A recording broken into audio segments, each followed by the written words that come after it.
Hey guys, Steven is here. In today's video I'm going to be showing you how you can squeeze the maximum of image quality from this tiny DJI Mini 3 Pro by using these ND filters from Freewheel. I will show you what these filters do and also show you how to use them. There are two packs of filters in today's video. First one is in DPL, which helps me to get better contrast from my video. It also removes glare from shiny objects. Well, just look at the sky. As I rotate the filter, the image just goes to another level. And another pack of filters is ND filters, starting from ND4 going up to ND64, and it also includes ND1000. Both of these filter packs help you to get a proper motion blur. Just look at the grass here. You see this blur right here? This is what makes the image look super pleasant to the viewer's eye. But how are they in real world action? Are they any good? Let's put these candies through test. I'll show you how to take long exposure photos, hyperlapses even with this beautiful motion blur. So I will show you if these ND filters are dark enough for this tiny drone. So let's jump right in because we have a lot to cover and test with this tiny drone. Let's go.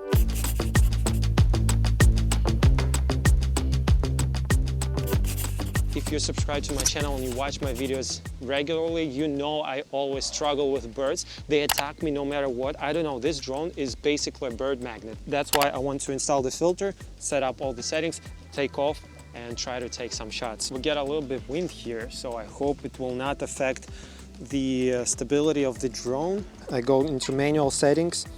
As you see, everything is too dark. Adjust our shutter speed. I don't want to go too deep into settings because you can actually calculate the right amount of shutter speed, the right amount of ND density. I'll put the drone here on the rock and take a test sample shot. Okay, let's take this photo. There we go. We have motion blur in water. You see it's moving, looking for different sailboats, motor-powered boats, and I will find the one that's closer to me, and then I will fly towards it. And if it's moving, I have to keep the same pace, the same speed, and same direction as this boat, and it will be sharp in focus while the water is moving. So that's how I deliver the sense of motion to my photo. The settings already dialed in. Everything is ready. Just let's hover a little bit, home point updated. I'm just flying within visual line of sight. I don't want to go too far because of the birds here. In case we get seagull attack, I need to see the drone and where it's located. Let's try to take this first shot. Okay, the boat is moving relatively fast. Okay, I took a couple of shots now. All right, oh, I like this line. Look, in one line, you see those boats? Let me try to do slower shutter speed, okay? Oh, fuck. I have seagull attack. My God. You see, guys, it's been like, I don't know what, two minutes? Maybe less, and I already have seagull attack. Okay, let me try to bring the drone back. Oh, this is actually nice for the shot. Let me take this photo. Also long exposure, by the way. All right, so we avoided the potential crash from the birds. Let me just put the drone down and see a couple of photos we took.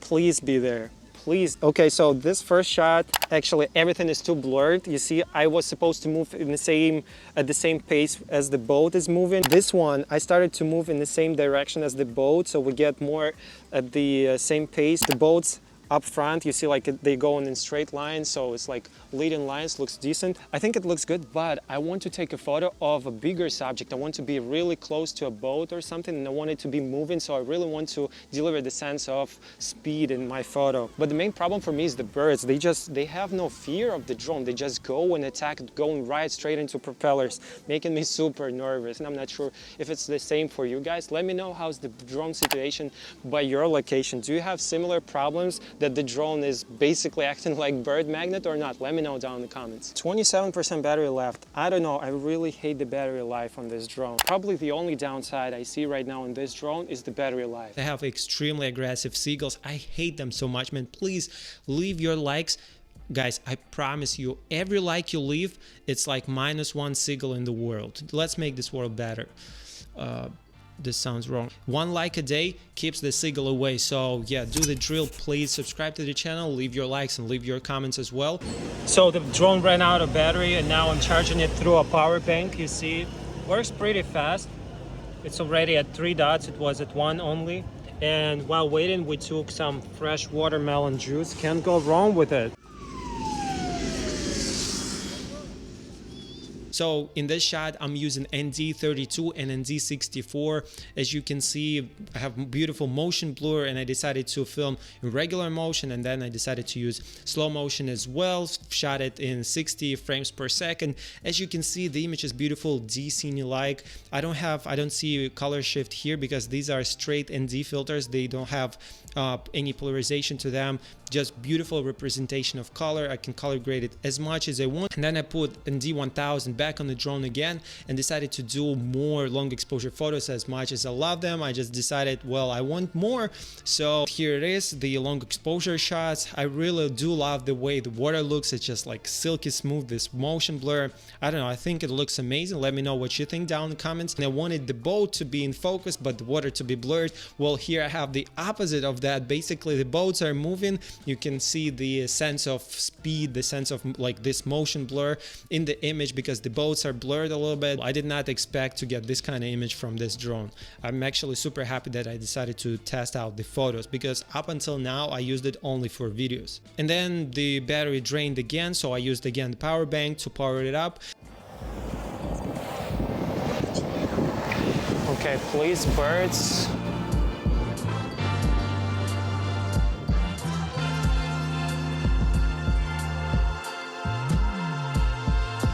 It already was getting a little bit darker. We had sunset time and I used ND8. As you see, the colors are beautiful, and I also used ND32, so this is ND32 for photos. Well, I tried to keep up at the same speed as this ferry boat. We have these water trails right behind this ferry boat, delivering the sense of motion because this ferry boat was moving super fast. It looks beautiful. I really do love the way it looks, and I decided to flip the camera and take a couple of portrait vertical shots. Looks amazing, man. Look at this. And this is ND32. I know you guys are pros, so you already see ND1000 wouldn't be necessary for this kind of lighting. And as the sun was going down, I decided to land and swap the filter to ND8, and yeah, look at this. It just looks beautiful.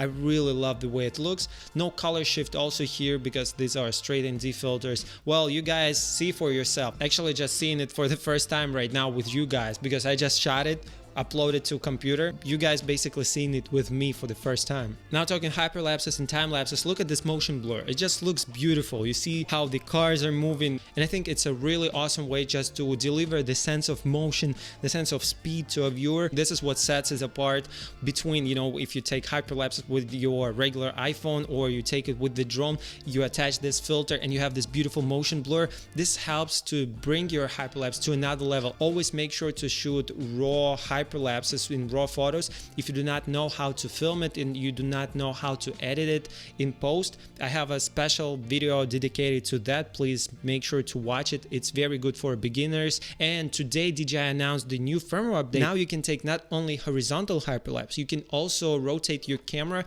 and have hyperlapse in portrait mode as well. And now let's talk about this ND polarized filters because I have one also here on the drone right now. They help you to remove the glare from the water surface, and they also help you to have more vivid bright colors, just punchy colors in your frame. You see me guys, I'm always walking in glasses for the videos when it's sunny outside. This is just so I can remove the reflection and have more vivid colors because my glasses also are polarized. So this is pretty much same thing for the drone. And you see, because this filter is polarized, you always have to look for the perfect optimal polarization effect. So these actually made in a cool way. You see here we have markings like H and V, basically made for horizontal and vertical shooting. And there is a line on this filter, and you basically just need to align the white mark on the filter with the H if you want to film for horizontal videos. And if you want to film vertically, you just align this mark for V letter here on the filter itself, and this is made for vertical content. And in this way you will get the most optimal performance from this polarized filter. So I really like the way they made it because I have not seen it before. Less headache for you. Yeah, so here is before and after. You can see a clear difference with the polarizing effect and without the polarizing effect. So which one should you get? Personally, I think the ND filter kit without polarizing effect is good for photos, for people who want to take panorama shots, for those who want to take 360 photos, and also long exposure photos, maybe hyperlapses. This is essential. I think this ND filter kit is made for those. Also, if you want to take videos without any color shifts, this is the kit to get. But if you want to have more punchy, vivid colors, then go for polarized filters, because they also help you to reduce the glare from water surface, bring out more colors in leaves, trees, water, sky also. So in this case, go for this polarizing set. Personally, I think I'm gonna be using both because yeah, I like long exposure photos, as you see. I like taking hyperlapses. Either way, you can find them in the description box below. Thank you so much for watching. Make sure to subscribe to the channel. If you have any questions, leave them down below in the comment section. I'll see you next time. Meanwhile, make sure to watch this video. It's a pretty cool one. Thank you.